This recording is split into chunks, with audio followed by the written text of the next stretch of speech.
Rule क्या कहता है कि जब तक कि सभी एक एक इलेक्ट्रॉन फिल नहीं हो जाते पेयरिंग स्टार्ट नहीं होती, ऐसा होल्ड रूल में कहा गया था। इसके बाद आपने पढ़ा था अल्फा रूल, है ना। अल्फा रूल में आपने देखा था electron enters lower energy level to higher energy, है ना। और आपने देखा था कि लोअर एनर्जी हायर एनर्जी का डिसाइड कैसे करते हैं, according to n plus l rule, है ना। Lower the value of n plus l, है ना, लोअर इट्स एनर्जी, है ना। Higher the value of n plus l, higher the energy level. अब यदि सेम हो जाए तो क्या देखते थे, इसका l की वैल्यू कम है ना, इलेक्ट्रॉन उसी में एंट्री करता है। बहुत पीछे में बैठा करिए, इधर कर नहीं सकता। तो ये था आपका रूल। और उसके बाद पढ़ा था एटॉमिक एनर्जी लेवल क्या है, और डाया और पैरामैग्नेटिक क्वेश्चन कैसे आते हैं इन कंडीशन में। अरेंज दी आयंस, आपका टेस्ट पेपर तैयार हो चुका है, अच्छे से पढ़िएगा। स्पेक्ट्रम से रिलेटेड मैंने दिया है, और ये एनर्जी लेवल अच्छे से तैयार कर लीजिएगा। अनपेड इलेक्ट्रॉन निकालना जो भी पढ़ा है सब अच्छे से आना चाहिए। ओनली एटॉमिक स्ट्रक्चर पार्ट से, ठीक है। ओनली 20 क्वेश्चन है केमिस्ट्री में, फिजिक्स और केमिस्ट्री में भी कंबाइन होगा, है ना। तो जिस टाइम में करा रहा हूँ लेक्चर को ध्यान रखिएगा, क्योंकि आप लेक्चर को ध्यान रखिएगा। Arrange the ions into increasing order of their magnetic property।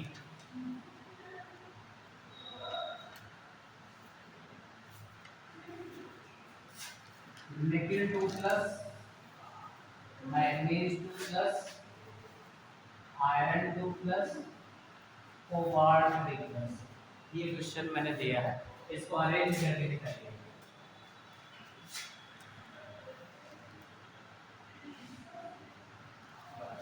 Which pair of ions are colorless? First, nickel 2 plus and copper 1 plus। B option है copper 2 plus and zinc 2 plus. बात करेंगे C zinc 2 plus and aluminium 3 plus. D iron 2 plus and magnesium 2 plus. आप एक solve करिए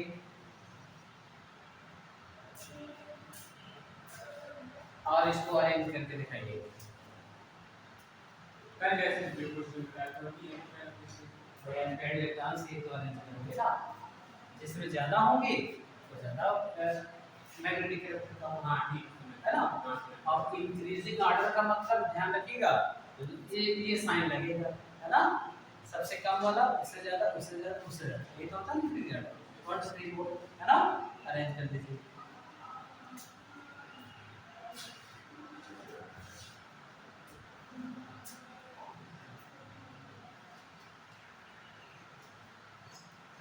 कल unpaired electron निकलवा चुके थे ना, और ये सारी चीजें अनपेड इलेक्ट्रॉन पे बेस्ड है।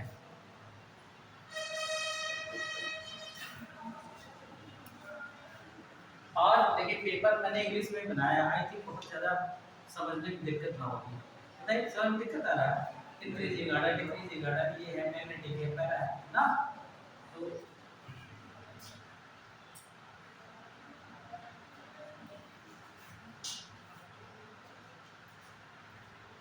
पहला अरेंज हो गया, आप बोलेंगे तभी हमें पता चलेगा आपको आ रहा कहाँ दिक्कत है। फिर मैं बताऊंगा फिर से एक बार, आपको आ जाना चाहिए।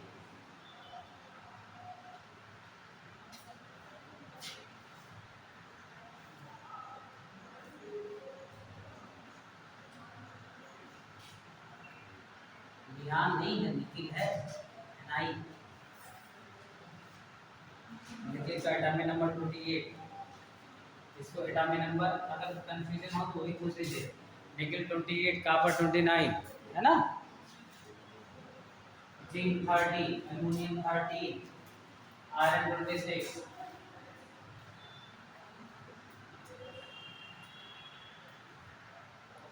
अब तक ऐसे ज़बानी ऐसे इलेक्ट्रॉन याद मत जाना चाहिए। इलेक्ट्रॉनिक कॉन्फ़िगरेशन अंदर आता है तो सब आपके सामने है। लेकिन 2 प्लस में कल कितने लिखी बात है मैंने, लेकिन 2 प्लस में ऐसे लास्ट वाला सोचिए D8 4s2 होता है ना, 2 कटाओ 3D8 बचा, 5 भरा 3 पेयर बना लिया, 2 अनपेयर है ना। एनालिटिकल के केस में 2 अनपेयर, ऐसे सब निकाल दीजिए बस निकाल दें। हाँ, इतना केवल करने की जरूरत नहीं है। हमने क्या कहा था कि कोड में R2 दिए ना, आप तो क्या करिए क्या पहले बनता है 4 ना, 18 तो 20 और 8 28 दो निकालना कीजिए खत्म, राइट। D8 बचा, D8 का मतलब जब आप करोगे 1 2 3 4 5 6 7 8, 3 का तो बन गया जोड़ा, 2 का जोड़ा यही है बराबर होगा आपका यार इसी तरह से हाँ ये बराबर 2 और क्या सब में निकाल दीजिए इसे। हाँ क्या प्रॉब्लम है, इसका मतलब इलेक्ट्रॉनिक कॉन्फ़िगरेशन नहीं आ रहा, लेकिन 2 प्लस राइट ना, तो ये डिटरमिनेंट नंबर होता है। हमने कहा था 60 आगे से जोड़ दे करके है ना, फिर क्या लिखा है 2 आगे 4 30 लिख लिया था, ये 18 हो गया, 2 20 और ये 8 हो गया कर दो, दो निकाल के बाद में ये बना हो गया, D8 बचा, दोनों ये में भरोगे तो 5 1 2 3 4 5 6 7 8 3 ने बना लिया पेयर, जो हुआ ठीक करना है, ये निकाल दिया संदेश आ हो गया। इसमें ज्यादा अंक लिखा आया है ना, सबको आना चाहिए मेरी क्लास में, ऐसा नहीं पढ़ाते चले जाना और आया कुछ ना। निकाल कहीं प्रॉब्लम खड़े होकर पूछिए, लेकिन ये कितना आया, हाँ चलो 28 होता है ना, इसमें 2 प्लस 1 हम पूछ रहे हैं, पहले 28 70 डालो, हमने क्या शॉर्टकट आदमी को नोट करके रखा है, अपने के 26 तक हो गया राइट ना। अब क्या करते हैं 4 ईयर 3D के दोनों आंसर 18 का फिर 18 तो 20 और 8 दो निकालना है, 2 प्लस है क्या बचा 8 क्या डी 8 भरोगे ये 5 करते हैं 1 2 3 4 5 6 7 8 ये बना लिए जोड़ा, इनका जोड़ा नहीं है ना, ऐसे सब निकाल दो। हाँ जैसे इसमें 3 निकालना है प्लस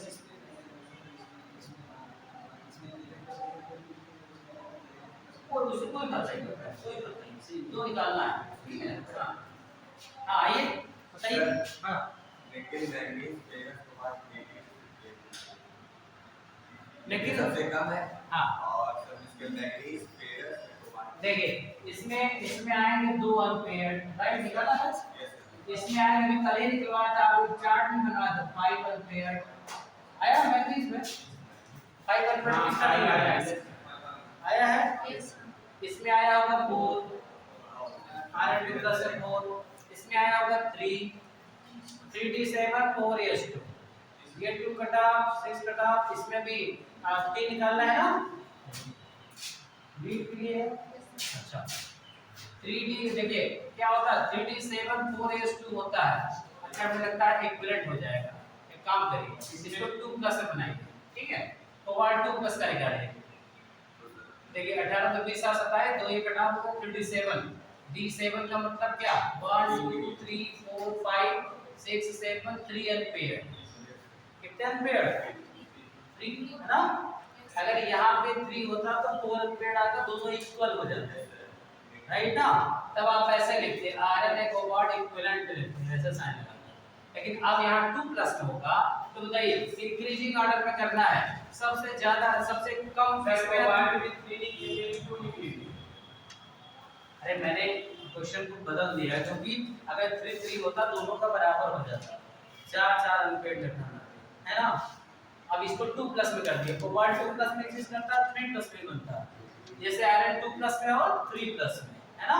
तो बताओ सबसे पहले कैसे ऑर्डर अरेंज करोगे बताओ, nickel 2 plus less then cobalt 2 plus, then इसका ऑर्डर आ जाएगा आयरन 2 प्लस, देन सबसे ज्यादा मैग्नेटिक कौन होगा, ये देखिए ये है इंक्रीजिंग, ऐसा किया सर कोबाल्ट का एक बार बता दीजिए।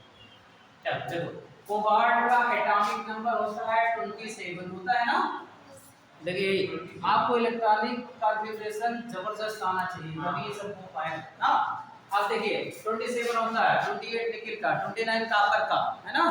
आप बताओ अगर इसका नेचुरल ऐसे करते आप क्या करते, आर्गन को प्लॉट में कर देते राइट 18 और 4s और 3d ऐसे लिख लेते राइट ना।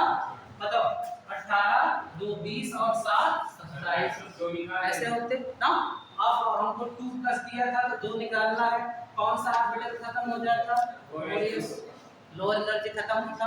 बताइए d7 का मतलब बताइए 1 2 3 4 5 5 तक बनता है, ठीक है।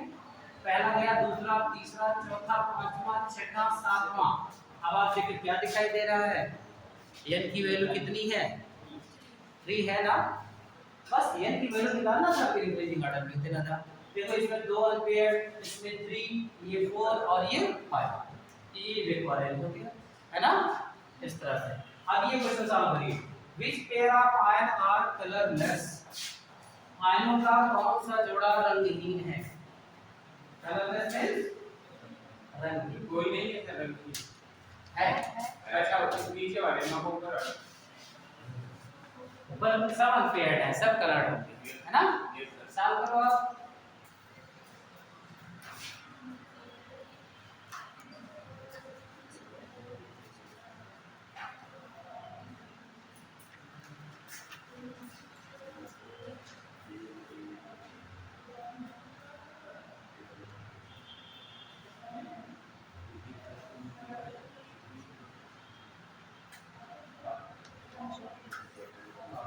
जितनी कंपटीशन आपको आता है, अब पता चला 10 मिनट आपने सॉल्व कर लगा दिया तो उससे कोई मतलब नहीं होता। लिमिट टाइम में सॉल्व करिए स्पीड के साथ। जेड का सर जेड को चेंज करना है 30 हमें नंबर याद नहीं रहेगा तो दिक्कत हो जाएगी। अच्छा एक बात बताइए, इसमें देखिए मैं ऐसे देखिए निकल 2 सब में 2 इलेक्ट्रॉन आए हैं देखिए अनपेयर, तो ये कलरलेस तो हो नहीं सकता। अब इसको निकालने की जरूरत है, इसके जोड़े को रिजेक्ट कर दीजिए। पेयर में पूछ रहा है, जब एक में कलर आ गया तो एक पेयर तो कलरलेस हो नहीं सकता, पढ़ जाइए आगे, ठीक है ना। यहाँ देखिए कॉपर 2 प्लस कलर्ड है, 3d9 आपको 3d10 पोजीशन होता है, 3d9 आएगा, एक अनपेयर्ड बचेगा right. C answer is right answer. देखिए जिंक का क्या होता है, 30 होता है ना, देखिए आर्गन 3d और 4s है, 4s to 3d10, अगर दो निकालो तो d10 बचा है ना। d10 का मतलब सब पेयर्ड है ना, कंप्लीटली फिट है। और एल्युमिनियम मतलब 30 निकालने का होता है, 3 निकाल दिया तो p6 तक आएगा, p6 का मतलब p पूरा भरा हुआ है ना। दोनों में n 0 आएगा और इसीलिए हमने पेयर में पूछा है which one pair is colorless, इसमें दोनों जोड़े क्या हो, जो जोड़ा है वो क्या होना चाहिए कलरलेस। आगे से समझ में आ गया। आगे अच्छा इसमें बताइए क्या कंडीशन, कौन कलर है कौन कलरलेस है। आप इसमें दो गए तो ये कलर्ड है और ये कलरलेस है ना। तो आपको रीजन पता होना चाहिए ये वाला क्यों रिजेक्ट कर रहे हैं ना। सब में हमने एक एक जोड़ा दिया है जो कलर्ड है, देखिए इसमें देखिए कलरलेस है, ये कलर्ड क्यों, और इसमें देखिए ये कलर्ड है और ये कलरलेस है ना। और इसमें देखिए इसमें दोनों जो आपका मैं पूछ रहा था ना, और फिर ये इसमें ये कलरलेस ये। अभी प्लस समझ में बताइए, मैग्नीशियम का 12 होता है, 12 होता है, 2 निकाल दिया 10 बचा, 1s2 2s2 2p6। यहाँ तो कलम खाली में रखनी होनी चाहिए, ऐसे इलेक्ट्रॉनिक कन्फर्मेशन 1 2 30 एकदम ऐसे दिमाग में ऐसे बना जाना चाहिए। क्योंकि हमने क्या कहा है, दो आउटर मोस्ट ऑर्बिटल को याद रखिए। जैसे आपको 28, अब आपको दिमाग में है ही नहीं कि अरे कॉपर 28 होता है या 29 होता है, तब तो गया ना काम। अब बेटा मैंने 1 to 30 याद नहीं रख सकते तो क्या याद करोगे, है ना। कुछ चीजें होती है ला वगैरह को क्या करता है, क्या करना पड़ता है, याद करना पड़ता है ना। अच्छा मैग्नेटिक प्रॉपर्टी एक और फार्मूले से निकालते हैं।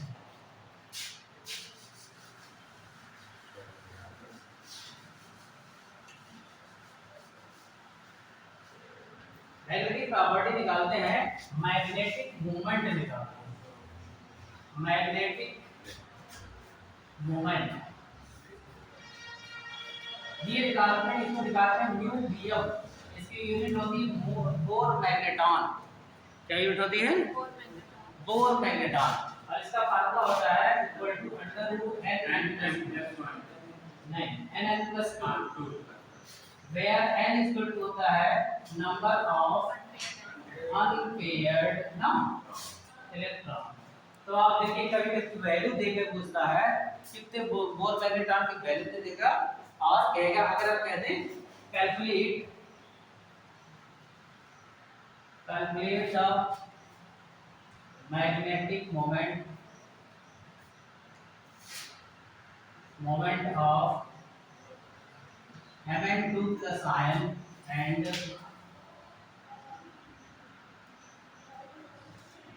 cobalt 3 plus and copper 1 plus ion.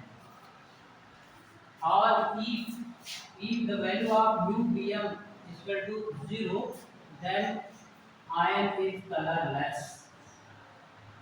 यदि मैग्नेटिक मोमेंट की वैल्यू क्या हो गई? 0 हो गई, तब वो आयन क्या होगा? कलरलेस। अच्छा, सारा चीज चक्कर तो अनपेड इलेक्ट्रॉन का ही है ना।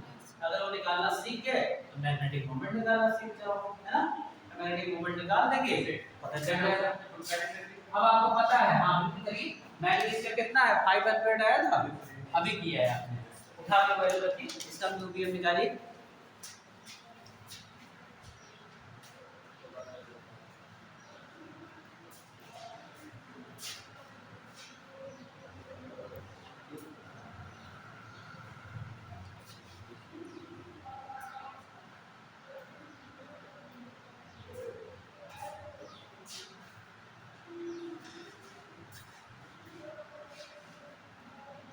√5 प्लस 35 है ना। √35 की वैल्यू कितना है? 36 होता तो कितना होता? हाँ 5.9 समथिंग आएगा ना। अगर ये 36 होता तो 6 आता करेक्ट। इसका मतलब वैल्यू जो आएगी 6 से थोड़ा सा कम, 5.9 के आसपास, 5.90 या 5.92 pm क्या आएगा? इसका आएगा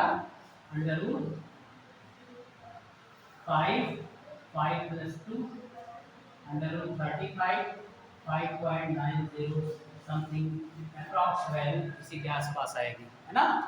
बताइए कोबाल्ट 3 प्लस अनपेड कितने हैं? कोबाल्ट में है 4 है ना। तो बताइए जब 4 है तो क्या हो जाएगा? √4 plus 2 ये देखिए 6 √24 4.9 समथिंग pm। 25 होता 5 आता ना, एप्रोक्स इसी के आसपास आएगा 4.9 क्यों। और बताइए ये कॉपर 1 प्लस में क्या आएगा?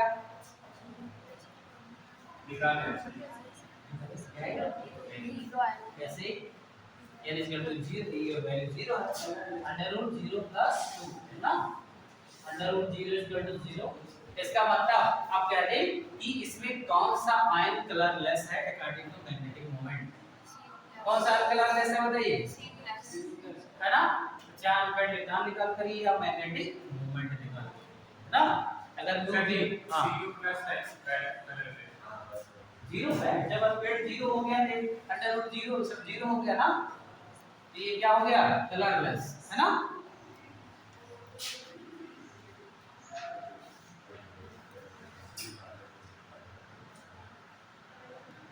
which pair of energy level are higher energy level?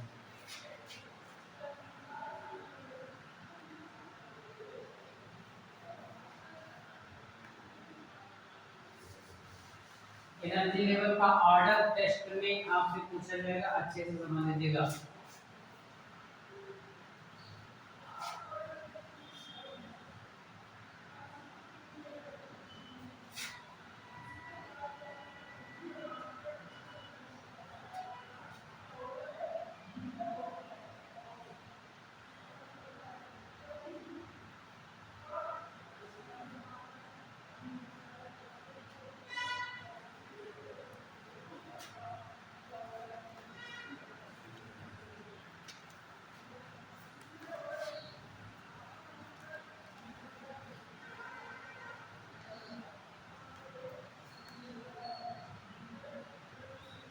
बताइए which one option is correct option?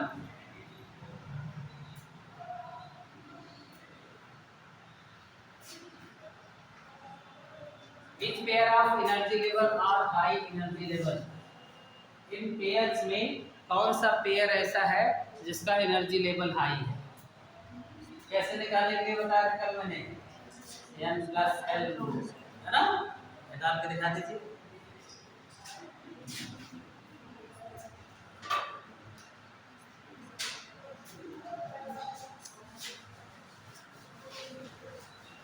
Sir D वाला डी डी में क्या क्या आ रहा है? 8 और 7 आ रहा है, क्यों? 8 and 7 n plus l की वैल्यू ना, higher value of n plus l higher energy level, है ना। तो जब एनर्जी लेवल की बात आए तुरंत n plus l लगा के चेक कर लिया करिए। इंक्रीजिंग ऑर्डर होगा तो लेस देन वाला साइन होगा। कभी कभी बच्चे साइन में डिस्टर्ब हो जाते हैं, ये वाला लगेगा ये वाला लगेगा, है ना। इंक्रीजिंग में क्या लगता है? लेस देन, डिक्रीजिंग क्या लगता है? ग्रेटर देन, है ना। उसमें कंफ्यूजन नहीं होना चाहिए।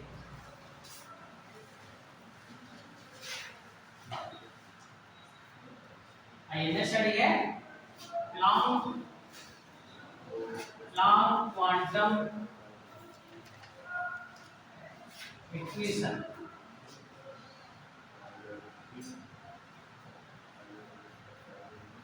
एक साइंटिस्ट थे मैक्स प्लांक, कल में थोड़ा सा इनके बारे में हल्का सा चर्चा किया था। इन्होंने कहा था कोई बॉडी है मान लीजिए, वो रेडिएशन को कंटीन्यूअस एब्जॉर्ब नहीं करती। ये क्या कहते हैं? कोई भी बॉडी चाहे जब लोहे का पिंड हो या कुछ भी हो, रेडिएशन कंटीन्यूअस एब्जॉर्ब नहीं करता। अगर ये कंटीन्यूअस एब्जॉर्ब कर लेता तो ये पिंड की एनर्जी इतनी ज्यादा हो जाती कि क्या हो जाता? डिस्ट्रॉय। उन्होंने कहते हैं जो एनर्जी का एब्जॉर्प्शन होता है in the form of packet, किस फॉर्म में एनर्जी एब्जॉर्ब होती है? पैकेट के फॉर्म में होती है ना। और ये प्रोसेस क्या होता है? एब्जॉर्प्शन होता है, एब्जॉर्प्शन होता है और फिर लगातार कंटीन्यूअस जितनी एनर्जी एब्जॉर्ब होती है उसी के अकॉर्डिंग एनर्जी इमिट भी होती रहती है। क्या होती रहती है? और यहीं से आप देखिए ये सब बेसिस बन रहे हैं एब्जॉर्प्शन और एमिशन स्पेक्ट्रम के, है ना। तो जो एनर्जी एब्जॉर्ब करता है उतना एनर्जी क्या करता है? इमिट करता है ना। और इन्होंने कहा कि ये एब्जॉर्प्शन और एमिशन और ये एनर्जी के पैकेट, इन्होंने कहा this packet are known as quanta. क्या इन्होंने कहा? Quanta, packet of energy, quanta. अब क्वांटा से ही क्वांटम वर्ड ओरिजिनेट है ना। जब भी क्वांटम नंबर निकाला था तो इमेजिनरी नंबर ही तो है ना, n l m s ना, क्वांटम नंबर। नहीं, क्वांटम नंबर क्या होते हैं? जो इलेक्ट्रॉन की एनर्जी और उसकी पोजीशन की बात करती है, इलेक्ट्रॉन कहाँ है, किस सेल में है, क्या है ना। तो क्वांटम नंबर क्या होती हैं? ऐसी काल्पनिक नंबर जिनके द्वारा इलेक्ट्रॉन की ऊर्जा और स्थिति के बारे में डिस्क्राइब करते हैं, है ना। तो बताइए ये जो इनको जो ये क्वांटा थे इनका एक अदर नाम दे दिया गया फोटॉन। क्या कहा गया? ये प्रोटॉन नहीं है, फोटॉन है ना। जब हम बात करते हैं फोटॉन की या क्वांटा की तो हम एज्यूम करते हैं पैकेट ऑफ एनर्जी है जो या तो एब्जॉर्ब होती है या इमिट होती है। और इन्होंने कहा जो एनर्जी है, एनर्जी की जो होती है ये वेवलेंथ के डायरेक्टली क्या हो, ये फ्रीक्वेंसी के डायरेक्टली प्रोपोर्शनल है। न्यू या एफ, कहीं कहीं बुक में एफ दिया होता है, फ्रीक्वेंसी को एफ से भी लिखा सकते हैं, ये फ्रीक्वेंसी ना या न्यू। इन्होंने कहा क्या रिलेशन दिया? Energy directly proportional to frequency, है ना। और देखिए ये जो फ्रीक्वेंसी है ये डायरेक्टली लिख सकते हैं। तो अब देखिए जब यहाँ से ये प्रोपोर्शनलिटी साइन हटाएंगे एक नया कांस्टेंट होता है h न्यू। और आप जिस कांस्टेंट का नाम सुनेंगे प्लांक कांस्टेंट, क्या नाम होता है? Where h equal to Planck constant और इसकी वैल्यू जब ये कांस्टेंट है तो इसकी वैल्यू होती है 6.6284 डेसिमल तक लेते हैं, एक्चुअली होता है 6.6236 समथिंग ऐसे, है ना। लेकिन जो कैलकुलेशन यूज करेंगे आप 6.62 into 10 to the power minus 34 joule second, क्या वैल्यू होती है प्लांक कांस्टेंट की? ठीक है, राइट। और हियर न्यू इक्वल टू होता है c अपॉन लैम्डा। क्या होता है बताइए? Frequency equal to c upon lambda. आप मान लीजिए सपोज दैट ये इक्वेशन 1 है, यहाँ पे हम q की वैल्यू उठा कर रख दें, तो क्या हो जाएगा अभी नहीं E equal to h into c upon lambda. ये रिलेशनशिप आता है प्लैंक का क्वांटम इक्वेशन है। क्या है बताइए? हाँ, अब देखिए ये दोनों वैल्यू कांस्टेंट होगी तो ओवरऑल रिजल्टेंट क्या निकल के आता है, इन्होंने कहा प्लैंक ने कहा energy is inversely proportional to its wavelength. क्या होती है? यानी वेवलेंथ और एनर्जी एक दूसरे के क्या होते हैं? Inversely proportional. इनका कंक्लूजन रहा एनर्जी जब बढ़ेगी तो वेवलेंथ घट जाएगी और वेवलेंथ जब बढ़ेगी तो एनर्जी घट जाएगी। अब आपको पता है जो लाइटें होती है ये एनर्जी का बताइए कैसा ऑर्डर होता है? ये जो लाइट की energy P I T G Y और वीडियो ना 7 रंग होते हैं कलर है ना। तो बताइए एनर्जी का इंक्रीजिंग ऑर्डर और वेवलेंथ का डिक्रीजिंग। क्यों? तो क्योंकि एनर्जी यहाँ पे प्लैंक के क्वांटम इक्वेशन से क्या रिलेशन आया? Energy is inversely proportional to wavelength है ना। Higher the wavelength lower the energy, higher the energy lower the wavelength है ना। इसका मतलब है एनर्जी ये इंक्रीज करेगी, वेवलेंथ क्या करेगी? डिक्रीज है ना। और एक कंक्लूजन निकल के आएगा। आप इसको ले लीजिए, काफी उतार लीजिए, इसका नेगेटिव क्या है?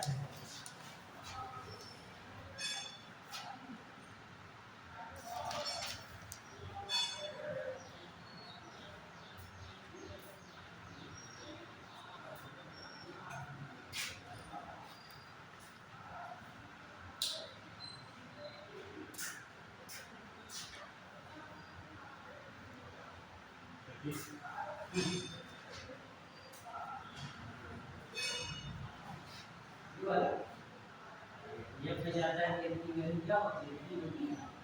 n की वैल्यू उसकी 5 है और ये जो ये पे जाता है n की वैल्यू क्या होती है? 3 होती है। दोनों को ऐड कर n प्लस n का 5 3 8 है। इसका सेकंड प्लस 0 ये पे जाता 0 सेकंड आया। ये आर्बिटल 8 और सेकंड 1 सबको जारी नहीं। इनमें क्या है? 4 3 क्या होगा? 7 5 और 5 और 1 6 7 से राइट। ये देखो ये 4 5 6 4 6 का पेयर है। ये देखो ये 5 और 4 3 7 ये पेयर बताओ 5 6 4 6 7 से सबसे हाईएस्ट क्या है? 8 है इससे हाईएस्ट। हाँ जी बताइए। हाँ नमस्कार नमस्कार। हाँ आदर्श गुजरात आदर्श गुजरात अरे क्लास आपकी ना मिलेंगे आज आज वहाँ मंडल खुलेगा बनारस। अरे सर सैलानी के ठीक बोला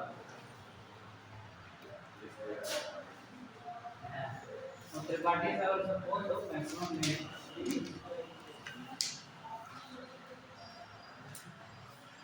अरे यार इसमें संख्या का प्रभाव संख्या किया तो 166 काफी है उनको सब डिस्ट्रीब्यूट करना ठीक है।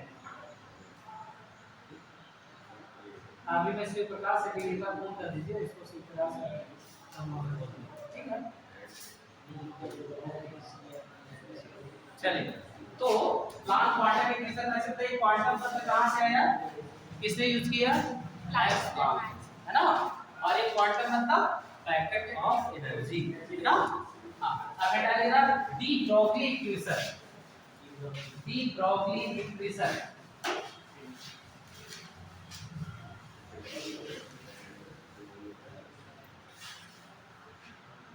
डी ब्रोगली इक्वेशन ध्यान दीजिएगा उस समय जब इलेक्ट्रॉन की डिस्कवरी हो रही थी कैथोड रेज का जब इन्वेंशन हुआ तो उनकी जो है कैथोड की जो रेज हो रही थी उनके मास में उसके वे में जो क्या कर दिया गया पहिया रख दिया गया। तो देखा कि पहिया क्या होने लगा? मूव करने लगा। इससे कई एक्सपेरिमेंट द्वारा ये शो किया गया कि जो इलेक्ट्रॉन है बिहेव्स एज पार्टिकल। किस तरह बिहेव करता है? पार्टिकल की तरह बिहेव करता है ना। अब कई एक्सपेरिमेंट साइंटिस्ट डेविसन और जर्मन उन्होंने एक्स-रे डिफ्रैक्शन एक्सपेरिमेंट किया है ना कि जैसे इलेक्ट्रॉन की बीम को जो है इंसिडेंट किया किसी जैसे लोहे की है या किसी रॉड या प्लेट की है, और देखा जब वो प्लेट हीट हुई तो वो जो एनर्जी इमिट हुआ इन द फॉर्म ऑफ रेडिएशन, किस फॉर्म में हुआ? और तो वहां जो इलेक्ट्रॉन का नेचर दिखाई दिया, वेव नेचर दिखाई दिया, किस दिखाई दिया? और इनकी पुष्टि के लिए ये जो डेविसन जर्मर का एक्सपेरिमेंट था, इनको प्रूव करने के लिए डी ब्रोगली भी 1924 में 1924 में इन्होंने उनको प्रूव करने के लिए इलेक्ट्रॉन वेव जैसा नेचर भी और पार्टिकल, तो पूरे एक्सपेरिमेंट में ये शो हुआ कि electron behaves as particle as well as wave. Electron दोहरा बिहेव करता है ना, और इसे कहते हैं डुअल नेचर ऑफ इलेक्ट्रॉन। क्या कहते हैं? कुछ एक्सपेरिमेंट द्वारा क्या हुआ, पार्टिकल तरह बिहेव कर रहा था, कुछ एक्सपेरिमेंट में कैसे बिहेव कर रहा था, वेव की तरह। जैसे आप तालाब में बड़ा सा पत्थर मार दें तो ऐसे ऐसे लाइट होती है ना, ये वेव का नेचर है ना। और देखिए आप ये जो फिलामेंट में बात मत करिए, पीछे बात बहुत होती है यार, जोड़ा तोड़ दूंगा मैं, है ना। जैसे ट्यूब लाइट है, कभी आप ध्यान से देखिए, जब शुरू में जलता है एक साइड में जलता है, फिर ऐसे ना करता है। और ये फिलामेंट को ध्यान देखिए, ब्लैक चश्मा लगा कर देखिए आप, ऐसे ऐसे ब्लिंक करता हुआ नजर आएगा, है ना। ये जो बहते हैं, फ्लो होते हैं, इलेक्ट्रॉन होते हैं। क्या होते हैं बताइए? अगर इलेक्ट्रॉन का फ्लो ना हो, ये करंट जो है फ्लो ही ना, है ना। तो ये जो बहने का गुण पाया जाता है, ये वेव नेचर ऑफ इलेक्ट्रॉन है ना। तो डी ब्रोगली ने प्रूव किया electron behaves as well as particle as well as wave, है ना। अब दो इक्वेशन के इन्होंने दो इक्वेशन को कंबाइन किया और निकाला लैम्डा एंड इस मोमेंटम में रिलेशन। लैम्डा मतलब वेवलेंथ में और मोमेंटम में रिलेशन निकाला। उस इक्वेशन को हम क्या कहते हैं बताइए? De Broglie. और देखिए कहां से ओरिजिनेट हुआ, according to Einstein equation. Einstein equation E equal to क्या होता है, mc स्क्वायर, है ना। आप ये पढ़ चुके हैं, ये पहले छोटी कक्षाओं में पढ़ा जाता है। और दूसरा अभी एक एनर्जी का रिलेशन दिया according to Planck equation. According to Planck equation E equal to h nu. बताइए h न्यू पढ़ा था, इसका मतलब है ये जो h न्यू है इक्वल टू mc स्क्वायर ना। From both equation h nu equal to mc square, और यहां न्यू की वैल्यू रख दें, तो न्यू इक्वल टू यहां पड़ा c upon lambda, c upon lambda equal to mc square. तो बताइए यहां c से c क्या कर दिया, कैंसिल। तो बताइए h upon lambda equal to mc, है ना। और lambda equal to h upon mc। एक तो ये आपका डी ब्रोगली इक्वेशन आया। अच्छा बताइए यहाँ c है, ये इक्वेशन वेव नेचर के लिए है या पार्टिकल नेचर के लिए? c क्या है? Velocity of light. c क्या है? मीटर पर second 10 to the power 8 metre पर सेकंड। लाइट कैसे ट्रैवल करती है? In the form of wave, electromagnetic radiation. क्यों? तो इसका मतलब ये जो प्लैंक ये डी ब्रोगली इक्वेशन है, किसके लिए है बताइए? Wave nature of electron. किसके लिए है? वेव नेचर ऑफ इलेक्ट्रॉन के लिए है। देन यदि हम इलेक्ट्रॉन को पार्टिकल नेचर माने, क्या माने? Electron behaves as particle nature. तो बताइए if electron assume as particle, then C replaced by V, replaced by, बताइए किसी पार्टिकल की वेलोसिटी को कैसे शो करते हैं? V द्वारा, वेलोसिटी V। क्यों? लाइट की वेलोसिटी कैसे शो करते हैं? C द्वारा, है ना। तो बताइए C को हम किससे चेंज करते हैं बताइए? V से। तो इक्वेशन कैसे बताया जाए? Lambda equal to h upon mv। बताइए प्रॉब्ली h अपॉन mv। ये m क्या है बताइए? द्रव्यमान। हाँ किसका? कण का। पार्टिकल का द्रव्यमान है ना। c यहाँ v क्या है? कण का वेग। वेलोसिटी ऑफ पार्टिकल ना, कितनी वेलोसिटी से क्या कर रहा है? मूव कर रहा है। किसी वजह की करते हैं। हाँ अब देखिए, बिकॉज m जो p होता है momentum equal to mass into velocity, p equal to m into v होता है। क्यों बताइए? m v बराबर क्या? संवेग बराबर द्रव्यमान गुणे विद क्यों? तो बताइए देन क्या हो जाएगा? अपने फार्मूला क्या आया? Lambda equal to H upon V ना। तो बताइए ये किसी भी फॉर्म में क्वेश्चन पूछ सकते हैं कि लैम्डा और मोमेंटम में क्या रिलेशन है, एक दूसरे के इनवर्सली प्रोपोर्शनल है ना। ये क्या है? पार्टिकल का मोमेंटम है ना। और ये बताइए ये किस नेचर के लिए है? बताइए ये पार्टिकल नेचर के लिए है। किस नेचर के लिए क्वेश्चन? और ये वाला किसके लिए है ना। जरा इसको उतारिए और एक प्रॉब्लम सॉल्व करिए।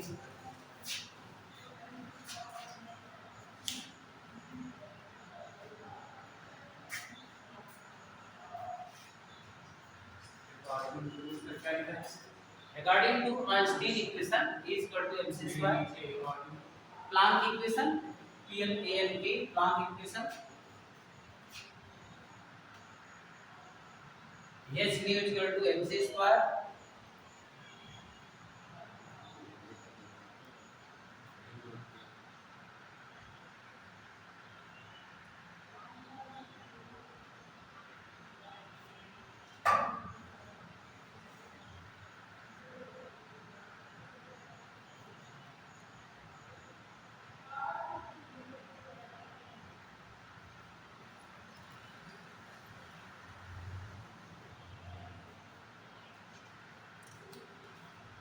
तो डी लॉगरिथम इक्वेशन और प्लांक इक्वेशन में क्या रिलेशन है?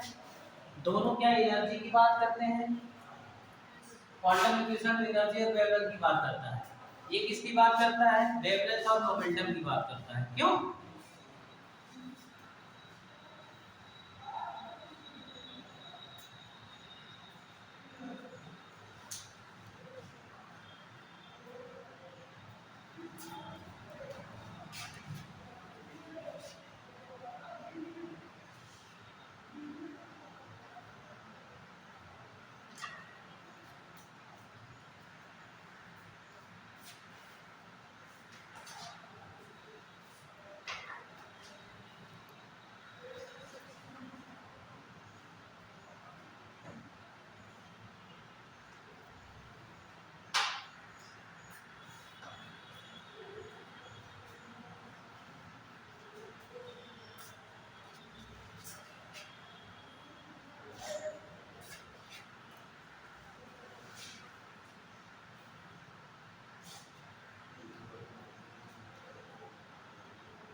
A particle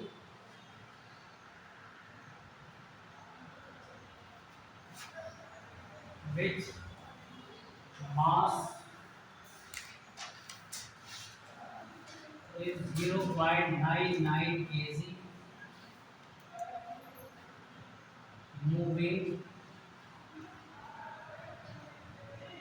at the speed of 100 meter per second, calculate its wavelength.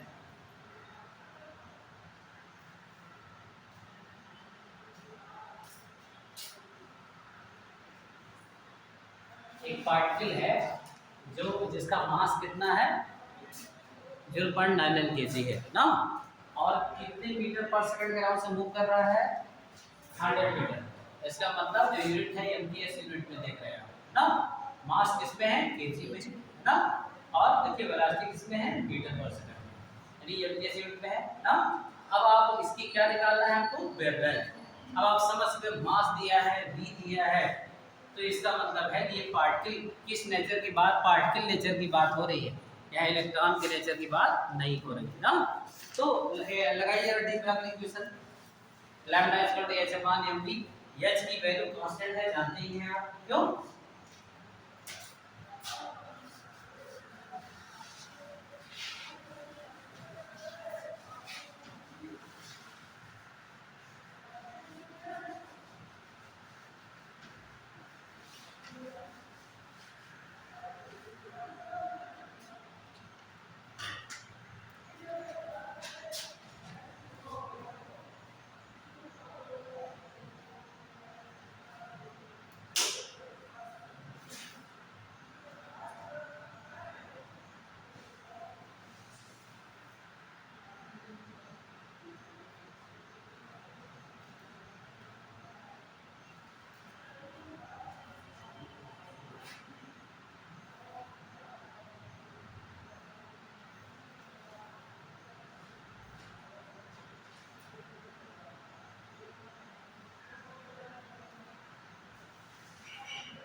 एक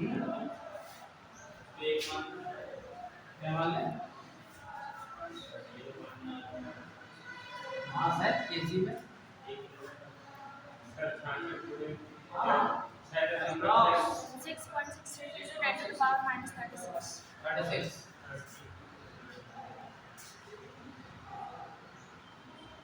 ये कितना हो जाएगा आपका? ये 32 हो जाएगा, ऊपर जाएगा ऊपर चल जाएगा 32 हो जाएगा। ऊपर जाएगा तो माइनस हो जाएगा, तो माइनस माइनस प्लस हो जाएगा। हाँ,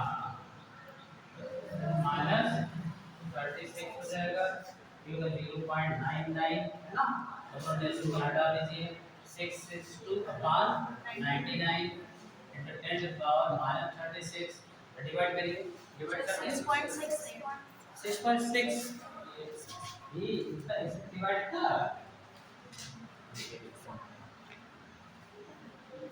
सर जी हाँ, आपने सीखे उसी का 36 किया तो दशमलव कैसे हटा दिया 6.68 आ रहा है, yes 6.68 68 into 10 to the power minus 36 minus 36 ये आ रहा है।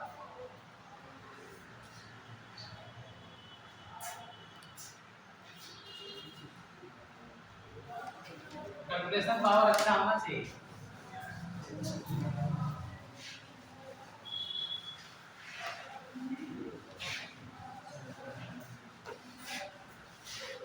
चलिए आपने आज कौन से प्लान का पढ़ लिया, डिग्राफी पढ़ लिया। अब शुरू करते हैं एटॉमिक स्पेक्ट्रम क्या है।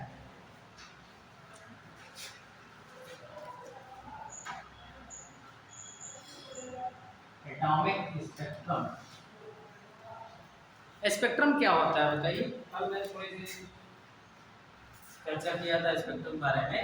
न्यूटन सबसे पहले इन्होंने देखा कि समथिंग, उन्होंने कहा कि स्पेक्ट्रम का अर्थ होता है समथिंग अपीयरेंस, कुछ दिखाई देना, है ना। जैसे इंद्रधनुष की पट्टियां दिखाई देना, बैंड, टीवी में देखिए कभी कभी सिग्नल फेल हो जाता है, बैंड दिखाई देते हैं, ब्लैक ब्लैक कलर के जैसे पट्टियां आ जाती है ना, डिफरेंट डिफरेंट रंग की पट्टियां आ जाती हैं। और इवन स्पेक्ट्रम का सबसे बहुत बढ़िया एग्जाम्पल मैं बताऊं, जब आप कभी गंभीर रूप से जो हॉस्पिटल में भर्ती होते हैं ना, तो देखिए उसमें जब आपको उसमें आईसीयू में रखा जाता है, ऐसे ऐसे ऐसे ऐसे ब्लिंक करता है, देखिए चलता रहता है ना, हार्ट बीट ना। तो आपके अंदर जब बॉडी में इलेक्ट्रॉन प्रोटॉन मूव कर रहे हैं, तो इसी वजह से ये हार्ट बीट चलती है ना। आपको पता है कि हृदय की धड़कन है सोडियम आयन द्वारा, आप कहते हैं ना कि बीपी बढ़ गया, ब्लड प्रेशर बढ़ गया, नमक खाते हैं ज्यादा तो अरे ये हो जाता है, नमक कम खाते हैं बीपी डाउन हो जाता है ना। तो ब्लड प्रेशर कंट्रोलिंग में, हार्ट बीट में कहीं कहीं सोडियम आयन और ये कैल्शियम आयन जो क्लोरोफिल स्टोमेटा को फ्री में रोल प्ले करते हैं, ये आयंस रोल प्ले करते हैं। और जब भी कभी कभी ऐसे लाइन ऐसे डेड हो जाती है तो डेथ हो जाती है ना, इसका मतलब अब आपके अंदर मूवमेंट खत्म हो गया है ना। ये जो फॉर्म ये दिखाई देता है, समझ लीजिए ये क्या है, एक तरीके का क्या है बताइए, स्पेक्ट्रम। क्या है बताइए, स्पेक्ट्रम। इंद्रधनुष की जो बिंदु 7 लाइनें दिखाई देती हैं, वर्ण विक्षेपण की घटना भी इसमें आप पढ़ते हैं, ये सब क्या है बताइए, स्पेक्ट्रम। तो सबसे पहले जो नील्स बोर जब रदरफोर्ड के मॉडल में ऑब्जेक्शन लगा, तो नील्स बोर साहब ने कहा कि जो हाइड्रोजन जैसे है, उन्होंने क्या किया कि एक जो है ट्यूब में क्या किया कि गैस को, यहाँ पर गैस को भर करके यहाँ से हीटिंग स्टार्ट किया, हीट किया। तो बताइए जो इसमें गैस के एटम रहे होंगे, एनर्जी को क्या किए होंगे, एब्जॉर्ब किए होंगे, है ना। तो देखते हैं एब्जॉर्ब जब किए एनर्जी को, ये एनर्जी को क्या करने लगे, इमिट करने लगे इन द फॉर्म ऑफ रेडिएशन। किसके फॉर्म में करने लगे, रेडिएशन के फॉर्म में, है ना, एनर्जी इमिट करने लगे। तो यहाँ से यही जो ये रेडिएशन जब आई, ये एनर्जी रेडिएशन के फॉर्म में आई, इसी को एक और नाम दिया गया इलेक्ट्रोमैग्नेटिक रेडिएशन। क्या नाम दिया गया, इलेक्ट्रोमैग्नेटिक। और यहाँ पे जो बोर थे, जब उन्होंने एनर्जी लेवल की बात करना शुरू किया, सपोज दैट ये E1 है, E2 है, E3 है, E4 है, बताइए सेट डालना कभी प्रिंट क्यों नहीं चलता यार, सब बर्बाद है।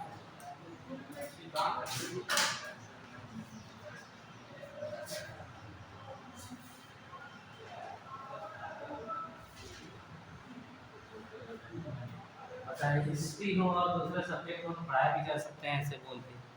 मैथ और केमिस्ट्री के एक ही भी है 2 बार पढ़ा पता नहीं क्या होता है क्या।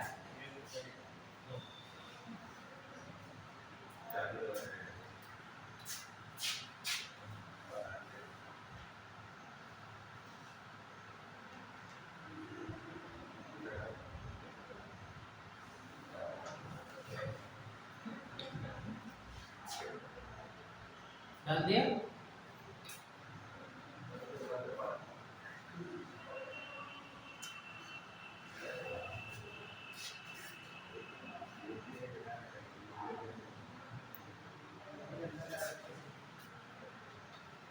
लाओ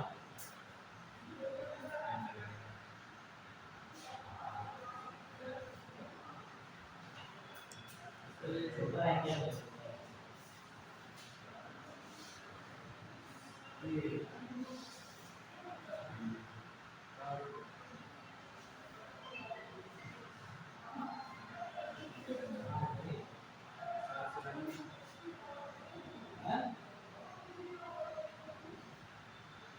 हाँ नहीं आज ज़्यादा काफ़ी है 2017 में कहते हैं सब तो 3 लोग डिस्ट्रीब्यूट कर लेते हैं 166 काफ़ी है।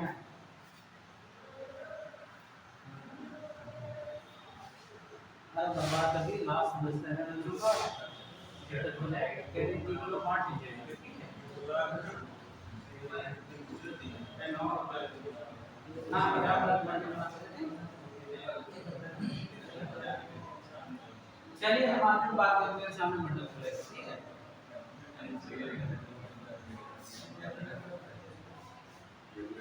बात मत करिए क्या हुआ जब मान लीजिए सपोज दैट पहले सेल में इलेक्ट्रॉन है इस सेल में इलेक्ट्रॉन है यहाँ इलेक्ट्रॉन है यहाँ इलेक्ट्रॉन है तो जब एटम को एनर्जी दिया गया हीट दिया गया तो जो इसके इलेक्ट्रॉन होंगे एनर्जी को क्या किए होंगे एब्जॉर्ब किए होंगे ना।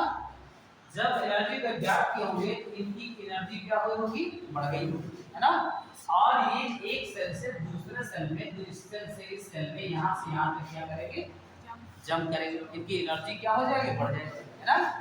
क्यों हाँ ऐसे तुम्हें अगर उछाल दिया जाए है ना अगर स्केप वेलोसिटी से मार दिया जाए तब तो चले जाओगे बाहर क्यों स्केप वेलोसिटी सुना होगा है ना किसी पिंड को 11.2 है ना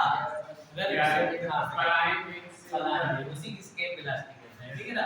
पलायन देख जाओगे जो अंतरिक्ष में रॉकेट होकर छोड़े जाते हैं उसी वेग से बहुत तेज वेग से। क्रायोजेनिक इंजन का नाम सुना है क्रायोजेनिक है ना। क्रायोजेनिक का मतलब होता है बहुत कूलेंट जो कोलंबिया अंतरिक्ष यान था जिसमें कल्पना चावला गई थी 3rd स्टेज में जाते जाते ब्लास्ट कर गया था है ना। उसकी वजह से बहुत ज़्यादा हीट हो गया इंजन को। उस समय इंडिया के पास बहुत ज़्यादा कूलिंग की टेक्नोलॉजी नहीं थी तो रसिया से वो जो है एक्सपोर्ट इंपोर्ट करते थे तो रसिया ने इनको शुरू में देने से मना कर दिया था तो इंडिया ने अपना खुद का बाद में इंजन बना लिया क्रायोजेनिक इंजन। मतलब हर स्टेप पे जो धक्का मारता है वो आगे जाता है स्टेशनरी ऑर्बिटर मूव करने लगता है तो हर स्टेप में इंजन को कूल करने के लिए है ना बहुत ज़्यादा ठंडा कर दिया जाता है उसको जिससे वो ब्लास्ट होने से बच जाता है क्रायोजेनिक टेक्नोलॉजी है ना। अब इंडिया के पास है इसीलिए सैटेलाइट वैटेलाइट को इसमें वो हो रहा है ना परीक्षण हो रहा है। तो हम बात कर रहे थे जब इलेक्ट्रॉन एनर्जी को लेकर हाई एनर्जी में जाता है लेकिन यहाँ पर वो टिकना नहीं चाहता क्योंकि जब किसी की एनर्जी हाई हो जाती है आपने वो ग्राउंड लेवल पे यहाँ पे स्टेबल होना चाहता है ना। हमने क्या कहा था इलेक्ट्रॉन जंप करके गया है एनर्जी में और यहाँ मैंने बताया 10 to the power -6 सेकंड तक ही स्टेबल होता है फिर वो कम बैक करता है। जैसे अगर बहुत बड़ी बिल्डिंग को तुमको खड़ा कर दिया जाए और जमीन पर आओ कहाँ डर लगेगा तुमको ऊपर जाकर क्यों लगेगा ना ऊपर एनर्जी आपकी क्या होगी ज़्यादा होगी ना आपको डर लगेगा ग्राउंड स्टेप पर आप आसानी से स्टेबल रह पाएंगे है ना। तो जब ये एनर्जी आप बताइए फिर कम बैक हुआ मान लीजिए E2 से E1 में आया या E3 से E2 में आया या E4 से सपोज दैट क्या कहाँ पे आ गया E1 तो फिर ये जो एनर्जी का डिफरेंस है और इसी एनर्जी को जितना एब्जॉर्ब किया उतना इमिट किया। आप भी पढ़ रहे थे प्लांक का क्वांटम प्रिंसिपल की एनर्जी का एब्जॉर्प्शन होता है 7 है ना तो ये जो एनर्जी है जब लोअर एनर्जी में आया स्टेबल होने के लिए, तो एनर्जी को क्या किया, इमिट किया इन द फॉर्म ऑफ किसमें बताइए, रेडिएशन के फॉर्म में एनर्जी इमिट हुई, है ना।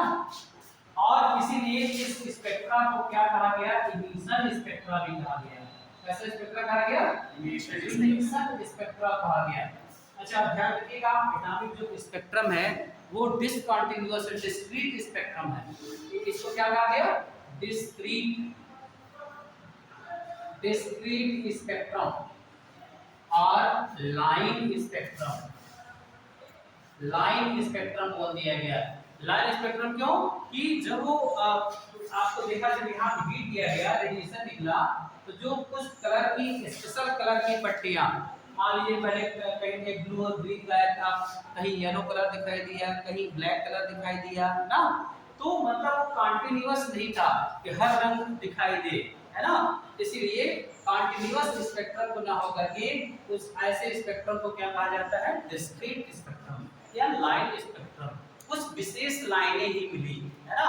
जैसे फर्स्ट एनर्जी का मैं बता दूं, यहाँ वैल्यू को याद भी कर लीजिएगा। इसका था जो एनर्जी ऑफ एन, आपको इसके पहले मॉडल बता देना चाहिए। एनर्जी ऑफ एन इलेक्ट्रॉन होता है, energy of an self electron equal to होता है -13.6 into z² upon n square electron volt. ये फार्मूला याद कर लीजिए, आपके ऑब्जेक्टिव में आ सकता है। किसी भी यंत्र सेल के इलेक्ट्रॉन की एनर्जी इलेक्ट्रॉन वोल्ट में कितना होता है, जहां वेयर z क्या है बताइए, z है एटॉमिक नंबर, क्या है बताइए। अच्छा ये जो डिस्कवरी हो रही थी only specially for hydrogen spectrum की हो रही थी, किसकी हो रही थी, हाइड्रोजन। अच्छा बताइए, तो हाइड्रोजन के लिए z इक्वल टू क्या हो गया, 1 होता है, 1 के स्क्वायर 1 ही हो जाएगा, है ना। अब ये n क्या है बताइए, n क्या है, नंबर ऑफ सेल, क्या है बताइए, नंबर ऑफ सेल। 2 में है, 2 से 3 में आया, 3 से 2 में आया, कहां से कहां आया, है ना।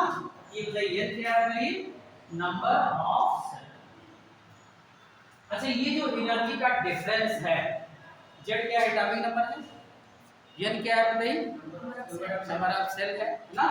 और ये जो एनर्जी का डिफरेंस है डेल्टा E इक्वल टू क्या हो जाएगा, आइदर होगा E2 माइनस E1 या E3 माइनस E2 और E4 माइनस E1, जहां से जिस एनर्जी लेवल में आएगा वही डेल्टा E हो जाएगा, है ना। और ये जो डेल्टा E है, मान के दिन थोड़ा, ये किसके बराबर है, H इनटू, बताइए क्या होता है, H इनटू C अपॉन 100, ये ना इक्वल टू क्या हो जाएगा, E2 माइनस E1, है ना। तो बताइए यहाँ से इस तरह से इस पर भी सवाल पूछे, अभी हम लाइमन बॉम्बर उसकी बात नहीं कर रहे हैं, अभी एक सवाल देखिए कैसे आता है और कैसे कैलकुलेट करते हैं इसको। तो पहली बात, एटॉमिक स्पेक्ट्रम डिस्क्रीट स्पेक्ट्रम था। डिस्क्रीट स्पेक्ट्रम मतलब क्या होता है, जिसमें कंटीन्यूअस लाइनें नहीं मिल रही, है ना।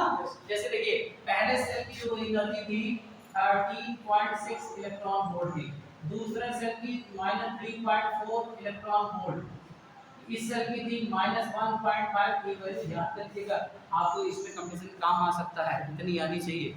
और ये था अभी इसके बाद 0.8 इलेक्ट्रॉन वोल्ट। अच्छा बताइए ये एनर्जी बढ़ रही है कि घट रही है, बढ़ रही है, माइनस वैल्यू कम हो रही है ना।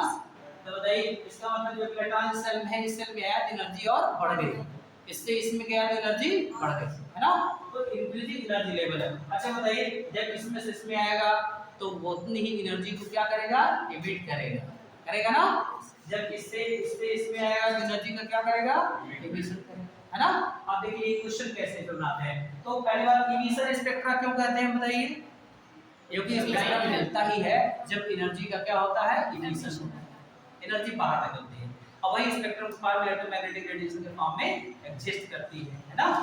और डिस्क्रीट स्पेक्ट्रम क्यों कहते हैं, आप देखिए बताइए, अगर यहाँ पर जैसे 30.6 है, यहाँ 30.5 होता, 13.4 होता, 13.3 होता, तब तो कंटिन्यूअस होता ना। लेकिन आप देख रहे हैं कितना एनर्जी का वेरिएशन है ना। तो बताइए जब एनर्जी का वेरिएशन है तो वेवलेंथ में वेरिएशन होगा, because energy is inversely proportional to lambda. क्यों, तो बताइए अलग अलग वेवलेंथ भी यहाँ मिलेगा लाइट का, है ना। इसीलिए ये स्पेक्ट्रम कंटीन्यूअस ना होकर के स्पेक्ट्रम दो टाइप का होता है, कंटिन्यूअस स्पेक्ट्रम और डिसकंटिन्यूअस स्पेक्ट्रम, है ना, और डिस्क्रीट स्पेक्ट्रम कहते हैं इसको, है ना। आप इसके साथ कर चुके थे क्या? हाँ है पिछले साल नहीं, चेहरे याद रहते हैं ना, नाम भले भूल जाए, है ना। एड्रेस 10 साल बाद मिलता तभी पहचान जाता हूँ ये पढ़ा हुआ है इसमें। इसका ये होगा बुझा तो मेरी मेमोरी बहुत तेज है ना, मैं अपने जमाने में मेमोरी में खा जाता था, हाँ, है ना। वाटी जुलोजी तो ऐसे पेज नंबर बता देता था, इस पेज पे जाकर देख लो ये है। चलो ये उतार लिया मैंने, क्वेश्चन लिखिए जरा। An electron सर ये सर ये लिख ले। हाँ ये पहले उतार दो जरा।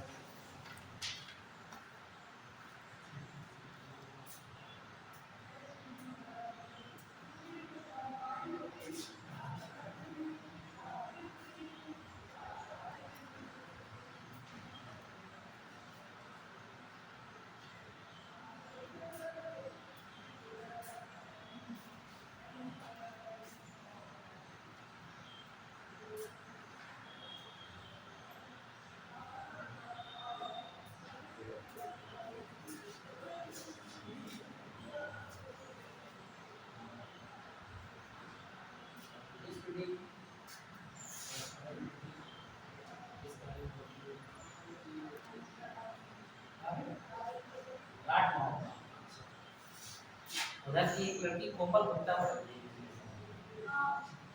ना।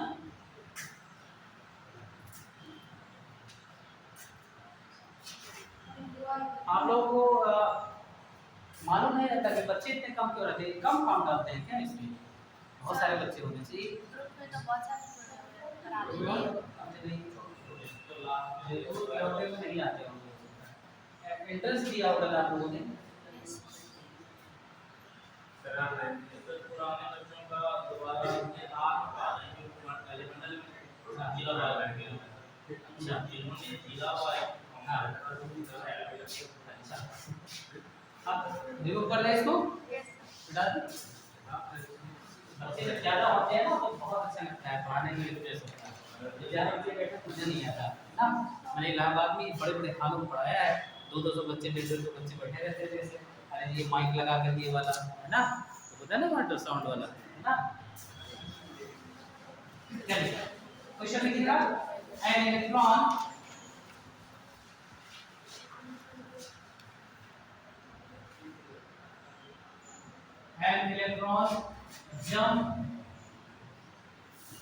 jumps from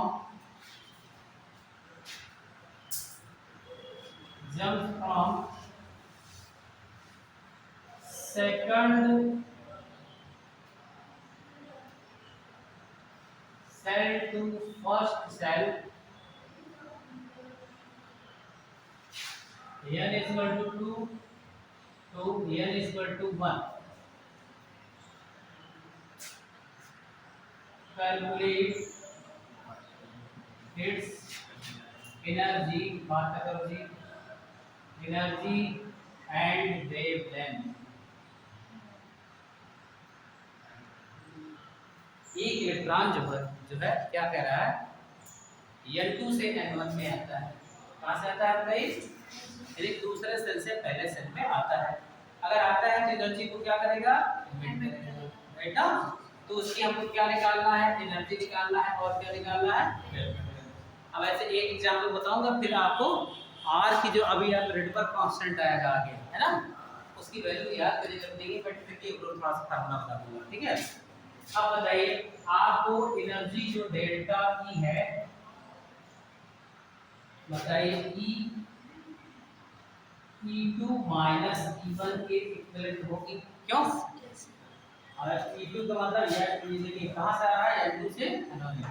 अच्छा बताइए जो E2 सेल की एनर्जी होगी, बताइए minus 13.6 into Z square upon N square. बताइए यहाँ पर n की वैल्यू क्या है, बताइए n2 का स्क्वायर करोगे minus 13.6 into Z square upon N square. इतनी बात समझ में भी आ रही है। n1 का स्क्वायर है, n2 का स्क्वायर है, बताइए E2 सेल की एनर्जी बताइए, N2 से N1 में आ रहा है ना। अच्छा एटॉमिक नंबर यहाँ जहाँ भी बात करते हैं हाइड्रोजन एटम की बात करते हैं, किसकी बात करते हैं? तो बताइए जरा Z की वैल्यू तो 1 होगी ना। तो बताइए यहाँ से -13.6 × 1 के स्क्वायर क्या होगा 1 होगा, और इसका क्या हुआ N2 का मतलब 2 का स्क्वायर क्या हुआ, बात समझ में आया? N2 2 का स्क्वायर माइनस, अब देखिए माइनस, देखिए ये माइनस है ये भी माइनस है, माइनस माइनस क्या कर दे प्लस कर दे, राइट ना। प्लस 13.6 इंटू फिर यही 1 हो जाएगा अपॉन N1 क्या है, N1 की वैल्यू क्या है 1 है, 1 के स्क्वायर 1 हो जाएगा। अच्छा एक बात बताइए 1 के स्क्वायर, आप इस टर्म को इधर लाइए, इस टर्म को इधर भेज दीजिए क्योंकि ये प्लस है और ये क्या है माइनस है ना। आप बताइए 13.6 माइनस, बात करिए माइनस 13.6 अपॉन 4, इतनी वैल्यू समझ में आ रही है। 2 के स्क्वायर क्या हो गया 4 हो गया ना, यहाँ से घटा कर दीजिए, आप देखिए 4 3 1 3.4 क्या रहा है, इसको माइनस कर दीजिए तो आएगा 10.2 इलेक्ट्रॉन वोल्ट, क्या आ गया बताइए, एनर्जी निकल गई। क्यों बताइए, ऐसा निकाल ले किसी भी से, आप कहते हैं चौथे से तीसरे में आ रहा है या पांचवें से पहले में पार्ट डाउन हो रहा है, इस तरह एनर्जी निकल जाएगी है ना। तो E की वैल्यू आ गई 10.8 इलेक्ट्रॉन वोल्ट। अच्छा बताइए एक आंसर आ गया, अब आपको निकालना है क्या वेवलेंथ, क्या निकालनी है वेवलेंथ निकालनी है। पहले यहाँ तक कर लीजिए जरा,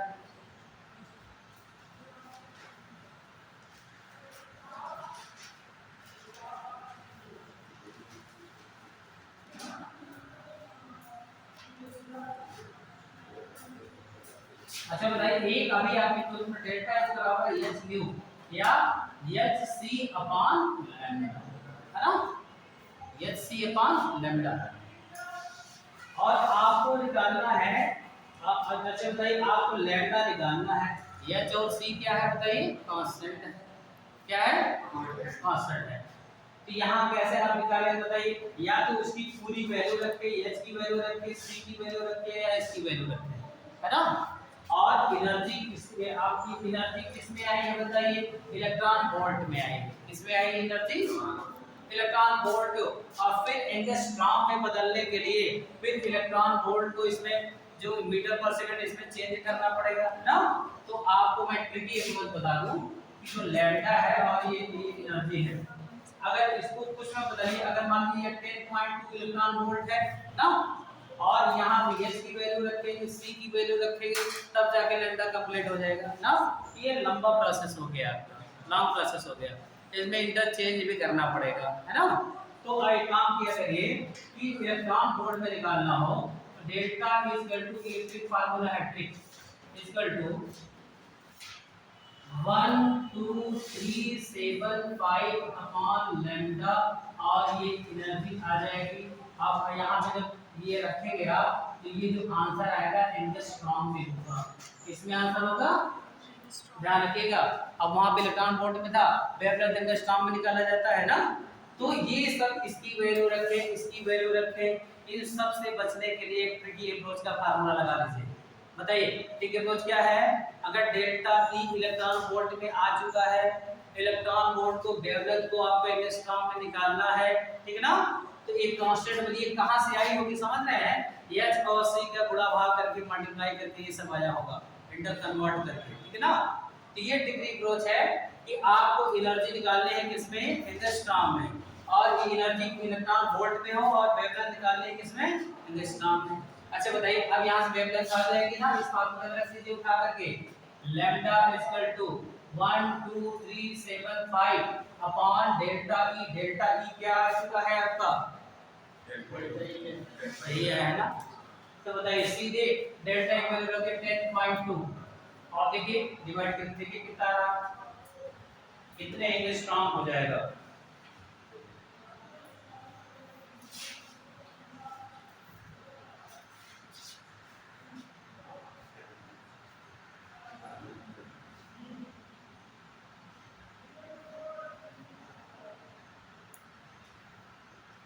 कह रहा है 1213.24 एंगस्ट्रॉम। अब ये वैल्यू किसमें आ गई बताइए, एंगस्ट्रॉम में आ गई।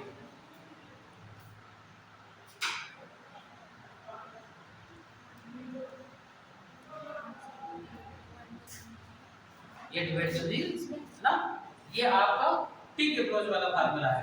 एक फार्मूला ऐसा है अभी आपका कि जो ये निकालो 1/λ RH क्या है, रेडबर्ग कांस्टेंट है ना, और क्योंकि इसके फार्मूले R Z स्क्वायर भी होता है और ब्रैकेट में होता है 1/n1 का स्क्वायर माइनस 1/n2 का स्क्वायर।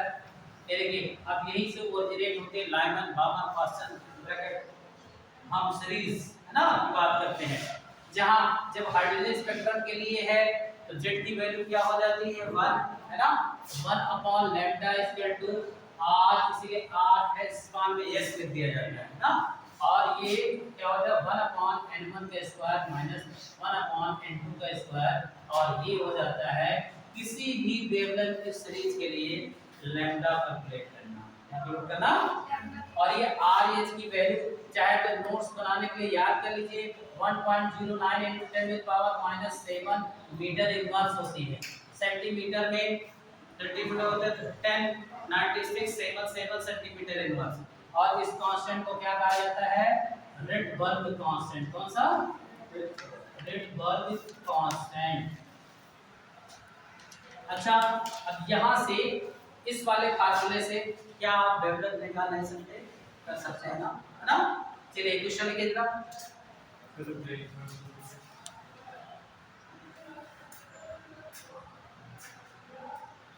अब इसकी मैं डेरिवेशन भी करा सकता, लेकिन हमें लगता है कि फिजिक्स में न्यूक्लियस का है ना, उसमें हो सकता है आपको डिटेल में और बताया जाए, लेकिन जब लेक्चर मिलेगी आता कहाँ से, ओरिजिन कहाँ से होता है ये बता दूंगा। ये वैल्यू R कहाँ से आती है, R होता है 13.6/n का स्क्वायर इंटू Z का, ये जो इतनी 13.6 इंटू HC की वैल्यू है इतनी ही RH के इक्विवेलेंट होती है, रेडबर्ग कांस्टेंट ना। चलिए ये क्वेश्चन लिखिएगा। An electron is fall down from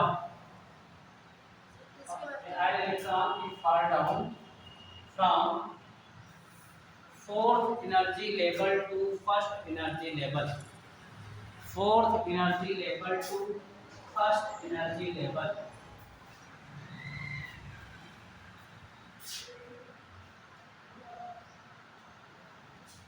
Calculate its wavelength, calculate its wavelength।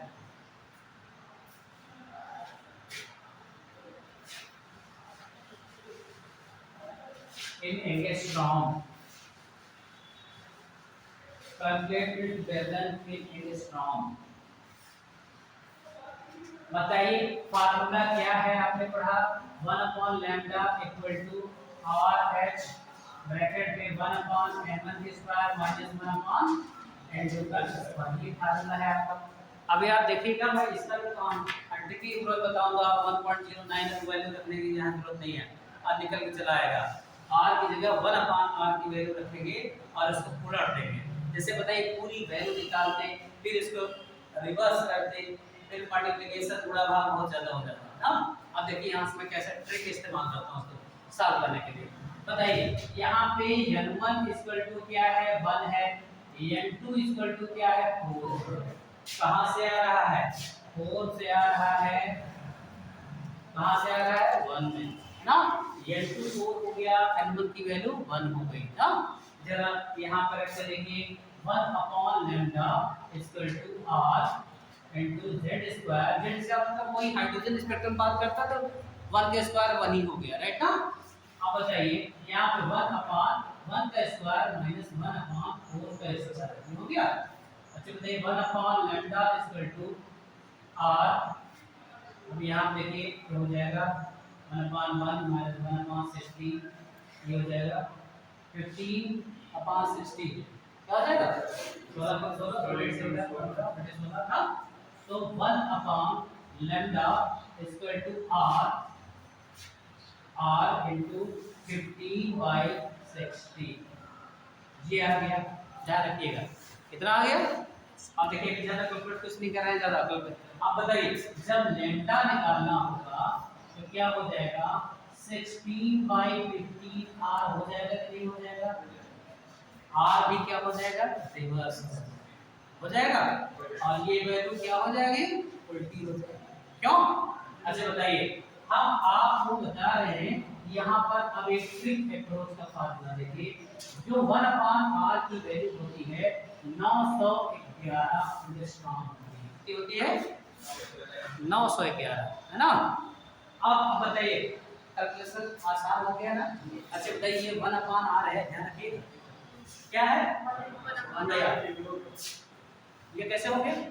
अरे भाई यहाँ लैम्डा उल्टा था, इस वैल्यू को 1/this करोगे तो 16 चला जाएगा ऊपर, जैसे 1/2/3 ये चला जाएगा ऊपर, 16/15 हो जाएगा रिवर्स। अब बताइए और ट्रिक 1/r 911 और यहाँ पर ये एंगस्ट्रॉम में वैल्यू देगा, ध्यान दीजिएगा किस वैल्यू देगा। आपको दो अप्रोच में रहता है, ट्रिकी अप्रोच फार्मूला रहता है। डायरेक्ट उठा कर दीजिए 1 2 3 7 5 ऑन लैम्डा, तो किसमें आ जाएगा एनर्जी इलेक्ट्रॉन वोल्ट चेंज हो जाएगा एंगस्ट्रॉम है ना। अब यहाँ बताइए फिर क्या हो जाएगा लैम्डा इक्वल टू आप बताइए 16/15 इनटू r की वैल्यू क्या होगी 911। जरा काट के देखिए कितना आता है।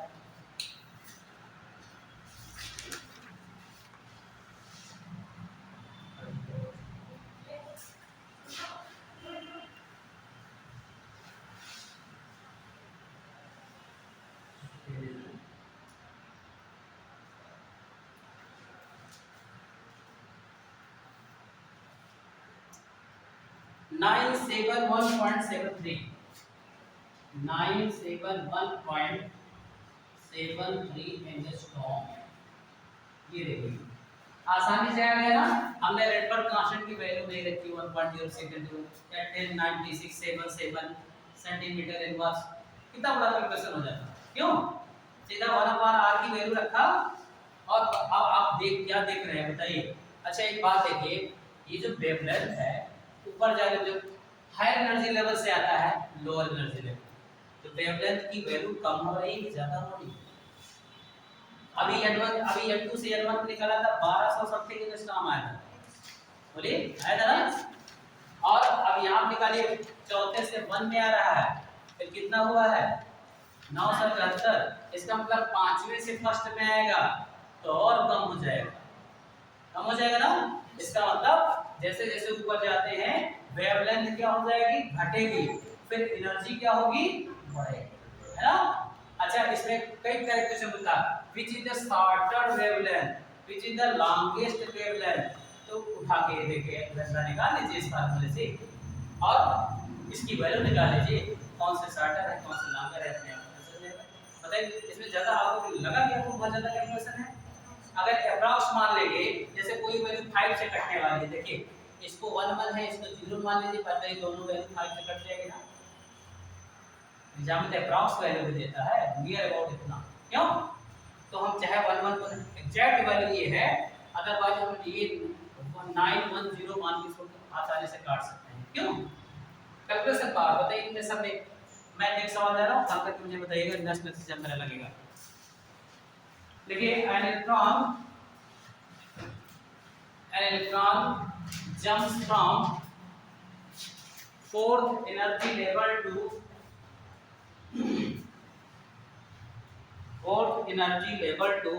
second energy level, fourth energy level to second energy level, second energy level।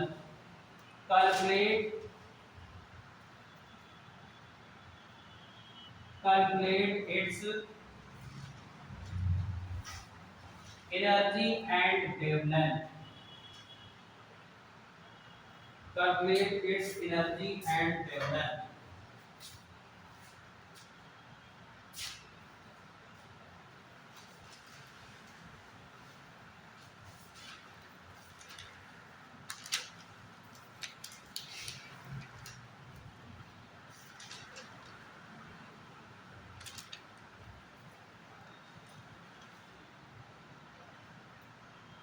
अब ये कर लेंगे।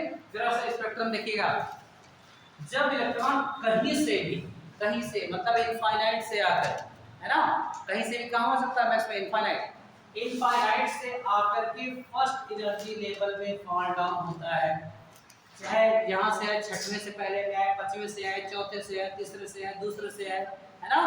ये हाँ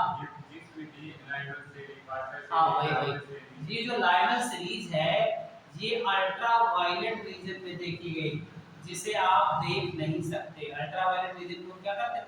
आप किस रीजन में आपको लाइट दिखाई देती है? विजिबल, और वो होती है 3600 समथिंग से लेकर के 6000 एंगस्ट्रॉम के रेंज में, है ना।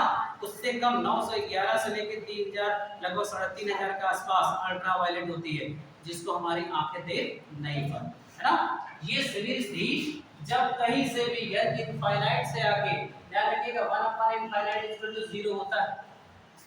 1 अपॉन इनफाइनाइट कहेंगे इनफाइनाइट से आ रहा है फर्स्ट पे, इसका मतलब लाइमन सीरीज की बात कर रहा है। किसकी बात कर रहा है? उसके पहले यदि लाइमन सीरीज की खोज होने के पहले एक साइंटिस्ट थे बाल्मर, उन्होंने विजिबल रीजन में कुछ रेज को देखा था, है ना। लेकिन क्योंकि ये लाइमन पहली सीरीज मानी जाती है तो इसको प्रायोरिटी मिली, लेकिन जो विजिबल हमको दिखाई तो विजिबल रीजन में देता है ना। तो बाल्मर सीरीज यानी कहीं से भी इलेक्ट्रॉन, ये कौन सी सीरीज है बताइए? लाइमन सीरीज है, लाइमन। और कहीं से भी इलेक्ट्रॉन यदि सेकंड एनर्जी लेवल में आ रहा है, ये देखिए ये यहाँ से आया, तीसरे से आया, चौथे से आया, यहाँ से, ये कौन सी सीरीज है? बाल्मर सीरीज ना, बाल्मर सीरीज है। और इनफाइनाइट से यदि यह तीसरे एनर्जी लेवल में आ रहा है, ये देखिए यहाँ से आए, यहाँ से आए, लाइमन बाल्मर पास्चन सीरीज, और यदि चौथे एनर्जी लेवल में कहीं से भी मान लीजिए इनफाइनाइट से या कहीं से,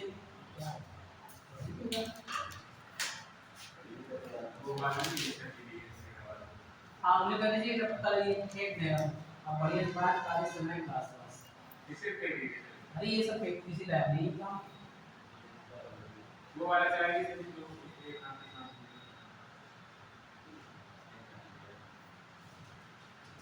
लाइबर बामर पास्टन ब्रैकेट फिर आई टी फुंड,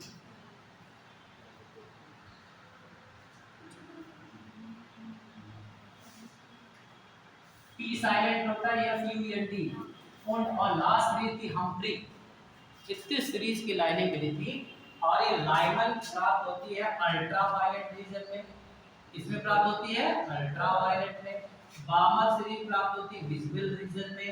इस पर भी ऑब्जेक्टिव आ सकता है, अच्छे समझ लीजिए। जब इनफाइनाइट से चौथे, पांचवें, छठवें, दसवें कहीं से भी आकर के इलेक्ट्रॉन दूसरे सेल में गिरता है तो कौन सी सीरीज होती है? बाल्मर। कहीं से भी आकर के पहले सीरीज में गिरता है तो लाइमन, कहीं से आकर तीसरे में गिरता है तो पास्चन। और ये विजिबल रीजन है, ये नियर इंफ्रारेड रीजन है।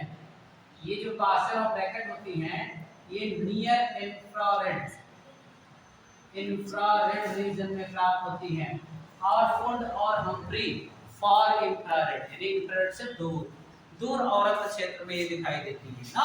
लेकिन एक्चुअली में और सीरीज हमको दिखाई नहीं देती है, जूम करते हैं ना तो ऐसा इनको मिला है कि ऐसा हमको दिखाई किसमें देता है बताइए? यदि हम इसकी बात करते हैं जो कैलकुलेशन ज्यादातर न्यूमेरिकल पूछता है लाइमन और बाल्मर से पूछता है, क्योंकि बाल्मर सीरीज हमको क्या है विजिबल रीजन में दिखाई देती है। तो ये पूरा का पूरा क्या था? एटॉमिक क्या था? स्पेक्ट्रम था, जिसमें ये सीरीज था Lyman Balmer Paschen Brackett Pfund Humphrey, है ना। ये सीरीज का नाम था, है ना। अब हर सीरीज के लिए बताइए लैम्डा निकाल सकते हैं ना, किस फार्मूले से? 1 अपॉन ये फार्मूला है 1 अपॉन H के 1 अपॉन M। अब बताइए अगर कहते हैं लाइमन सीरीज के लिए निकालिए, और तो लाइमन सीरीज की N1 की वैल्यू क्या होगी? 1 होगी। N2 की वैल्यू कुछ भी हो सकती है, 2 3 4 5 इनफाइनाइट तक हो सकती है। क्यों? तब कौन सी है? Lyman series. बताइए बाल्मर सीरीज के लिए अगर लैम्डा निकालना हो तो यहाँ N1 की वैल्यू 2 हो जाएगी, है ना। और N2 की वैल्यू 2 से ज्यादा हो जाएगी, 3 4 5 6 इनफाइनाइट। पार्शियल, ये पार्शियल सीरीज के लिए N1 3 और N2 4 5 6 इनफाइनाइट, राइट ना। इन्हीं में न्यूमेरिकल बहुत पूछे जाते हैं और इनका मैं ट्रिकी अप्रोच फार्मूला भी बता दिया है ना। अगर एग्जाम में आए तो एनर्जी निकाल लीजिएगा, एनर्जी निकाल लीजिएगा, एक एनर्जी का निकालने की एनर्जी, ठीक ना। फिर कंटिन्यू करेंगे। अगर इस्लामिक स्ट्रक्चर और अनपेड डेटा निकालना मत भूलिएगा। टेस्ट है शनिवार को शायद आपको पता है ना। तो ये सब और ये ऑर्डर अच्छे से पढ़ लीजिएगा। अनपेड डेटा एटॉमिक नंबर अच्छे से याद कर लीजिएगा, नहीं तो नहीं निकलेगा, है ना। और अब जिसका कम नंबर आएगा मैं अपने क्लास में खड़ा कर दूंगा पनिशमेंट। चलिए आपने नहीं बनाया, बना दीजिए। बना दीजिए कल शाम को बना के भेज दिए। कौन से लेते बस एटॉमिक स्ट्रक्चर आ रहा है जितना पढ़ाया। अरे ये नकल भी तो करा दे रहा हूँ, बता रहा एनर्जी लेवल पूछा है, डाया पैराबोलिक पूछा है, अनपेड इलेक्ट्रॉन पूछा है ना। और ये लाइमन बामर से कुछ एक आठ सवाल है ना, ये पूछा है ना। जितना बेसिक कॉन्सेप्ट अभी जो एक सवाल E बराबर या C अपान लैम्डा से निकलवाया उस तरह का सवाल भी है, ठीक है।